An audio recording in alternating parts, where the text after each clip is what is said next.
Education system in India at the time of the Buddhist. This has been presented by Mezbin Kajalwala for the Contemporary Indian Education for Navrajna University B.Ed course.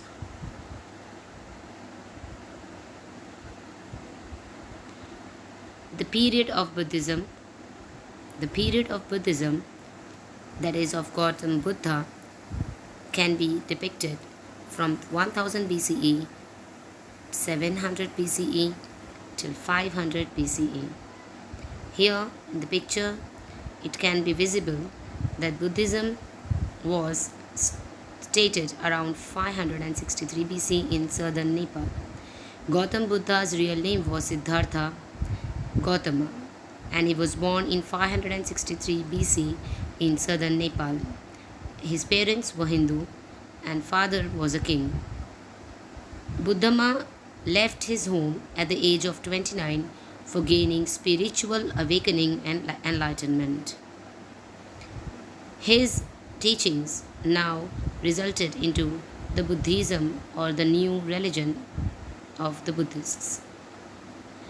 Introduction to Buddhist education in India. In India, during the time of the Buddha, there was racial discrimination in the society. It was according to profession of man and according to the birth, that the Brahmins were the superior who dominated the society and established their supremacy in the country. Other category of people deprived of their religious and educational rights. A religious revolution started in ancient India in 600 BC, and a new doctrine or system developed called the Buddhist doctrine or the Buddhist philosophy. As a result, there was progress in all aspects of Indian civilization under the impact of Buddhism. Aims and principles of the Buddhist education. Buddhist education offered and imparted education to all sections of the society, including women. Many people shifted to Buddhist system of education, as there was an inclusion for women and also for the people who belonged to different castes. Education system was institutionalized on a large scale. Institution centers of education like Nalanda, Takshashila, Vikramshila, Vallabhi, Udantapuri, Nadia, Amravati, Nagahalla, and Saranath were in prominence. Educational centers in Buddha period developed in viharas and sanghas. The main aims of this system were to give up caste system, to take the teachings of Buddhism to the masses, to leave yajna and sacrifices for achieving knowledge, to provide education in the language of the masses, that is Pali, and to emphasize the progress and development of the society rather than individual. They also aimed to provide education through the new system which was stated by the Buddha. Here there is a picture of Vajrayana texts, these texts which were used at the time of the Buddhas. The main tenets of Buddhism. Buddhist period is generally considered as the period between the beginning of the Gupta Empire. Philosophy. Main tenets of Buddhism were nirvana or salvation, Four Noble Truths, Eightfold Paths. Nirvana or salvation was that a person used to offer himself to the salvation, to the straight path, to the path of believing in one God. And the Four Noble Truths of Buddhism were that there is sorrow or suffering in the world, that there are reasons behind this sorrow, and that sorrow can be removed, but there is a right path to learn how to remove sorrow. The Eightfold Path, which is the main teachings of the Buddhism, are right speech, right action, right living, which leads to physical control of sila, that is right effort, right mindfulness, right concentration, which leads to mental control or samadhi, right views, right intentions, which leads to insight or parajana, which ultimately leads to salvation or nirvana. Follow middle path in daily life, ahimsa, no caste system, silence over existence of God, equality and no caste system, birth and rebirths, disbelief in Vedas, disbelief in soul, no faith in rituals, sacrifices, and yajanas. The principles of education in Buddhism. Avidya, that is ignorance, must be removed through education as it is the root cause of sufferings.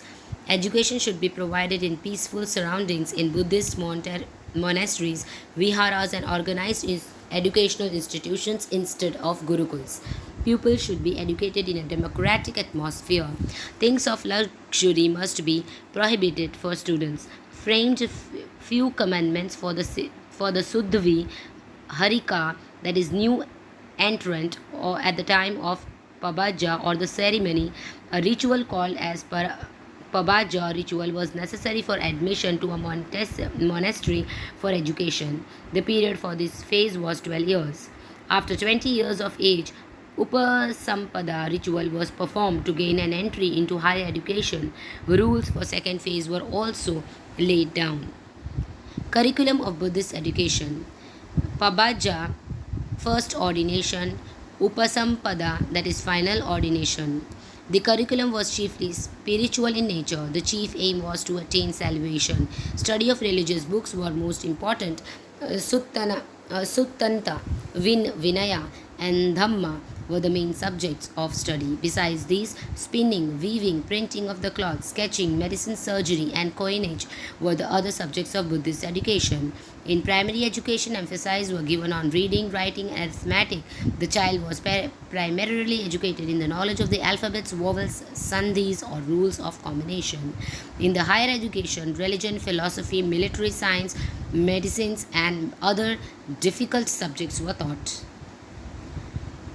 Rumtek Monastery in Sikkim, Burmese Pali manuscript, the Mahabodhi temple as it appeared, and Lama Yesha Losal Rinpoche of Samiling temple reads from prayer text. These were the pictures that can show us the main features and the main principles of the Buddhism. Role of teacher in Buddhist education. Teacher and student were united together in mutual reverence, and affection. The pupil carried the teacher's seat, robes, water, toothstick. He cleaned his begging bowls and utensils. The student accompanied the teacher everywhere as an attendant. The teacher taught him etiquette, discipline, simplicity, and abstinence. He taught him by example and practice. Teachers were lifelong students of their subjects. No acharya could draw the pupils of another acharya. Characteristics of Buddhist education. Sacrificing material comforts and luxuries were of prime importance. Viharas or Buddhist monasteries were the centers of education. Students underwent an ordination ceremony, Pabaja, after which they had to lead a novitiate life for 12 years. Students were expected to follow the 10 commandments, not taking life, taking what is given, abstaining from impure practices, not telling a lie, not drinking, not eating out of time, not dancing, singing, and seeing shows. Not using garlands, scents, or ornaments, etc., not using high or large couch, not receiving gold and silver. At the end of this, there was the second ceremony called the Sampada, which now qualified him to be a full-fledged monk or bhikshu, and he was required to beg his food, wear robes made of rags, loaf of the fruit of a tree, use cow's urine as medicines, avoid sex, theft, and taking life. This was a 10-year period at the end of which he became an acharya and could teach other pupils. It is stressed on salvation or mukti. Education was imparted in natural surroundings. Students had a hard life. There was a strict code of morality. The Buddhist centers of learning were rich and could thus spread the education far and wide in other countries. Centers of Buddhism at the time of the Buddhist education. Education was centered around a monastery called Vihara. A Vihara was a federation of individual schools. Monasteries were a counterpart of the Gurukuls. Private teachers took 10 to 15 students and taught them in their houses. Organized educational institutions are product of the Buddhist system of education. The monasteries were richly endowed with donations. from kings and aristocrat families and thus were wealthy and sprawling in nature. Some monasteries further developed into great centers of learning called universities, example Nalanda, Jagadala, Mithila and Nadia Vikramshila. The university was led by an eminent bhikshu who was held by two councils, academic and administrative. Women education at the time of Buddhist education. Buddha allowed women to join the Sangha. This led to emancipation of women. Women from rich families started pursuing education for eternal and ethereal truths of religion and philosophy. Some of them led a life of celibacy. They also accompanied male monks outside India to preach. Girls had vast educational opportunities up to the 4th century AD. Merits of Buddhist education. It was well organized, it was suited to the needs of society, considered as the greatest gift in ancient India. There was all round development of personality, helped to realize spiritual and moral values. It prepared man for worldly pursuits and afterlife. It was freely accessible, there was no fees, relations between teacher and student were cordial and intimate. Teachers' status was very high. Curriculum was comprehensive. It included religious and vocational education. Limitations of the Buddhist system. There was rigidity in instructions. Discipline was very strict. It did not encourage self-expression of students. Unquestioning obedience of the teacher was expected. System of expression was verbal, repetitive, and required rote learning. Female education was not very widely prevalent. Conclusion. So, the Buddhist education played a major role in the development of the Indian education. Buddhism broke the dominance of Brahmanism. It brought all the other castes to the mainstream of education. They admitted bhikkhunis in their viharas and thus brought women out of their houses for education and upliftment. It worked to develop world class universities and propagate their religion. India became the center for learning for foreigners. It made a balance with Vedic education as it did not completely outclass it, and hence it made a sweet relation between Hinduism and Buddhism. Albert Einstein said, "We owe a lot to the Indians who taught us how to count, without which no words while scientific discovery could have made." In the words of Mark Twain, it is remarked as India is the cradle of the human case, most valuable and the most instructive material in the history of man are treasured up in India only. Rock cut Buddha statue, Mahabodhi at Sarnath, Bodhidharma, Chan Buddhism to China, Padmasambhava, lived during the 8th century and is credited for the construction of the first Buddhist monastery in Tibet at Samye.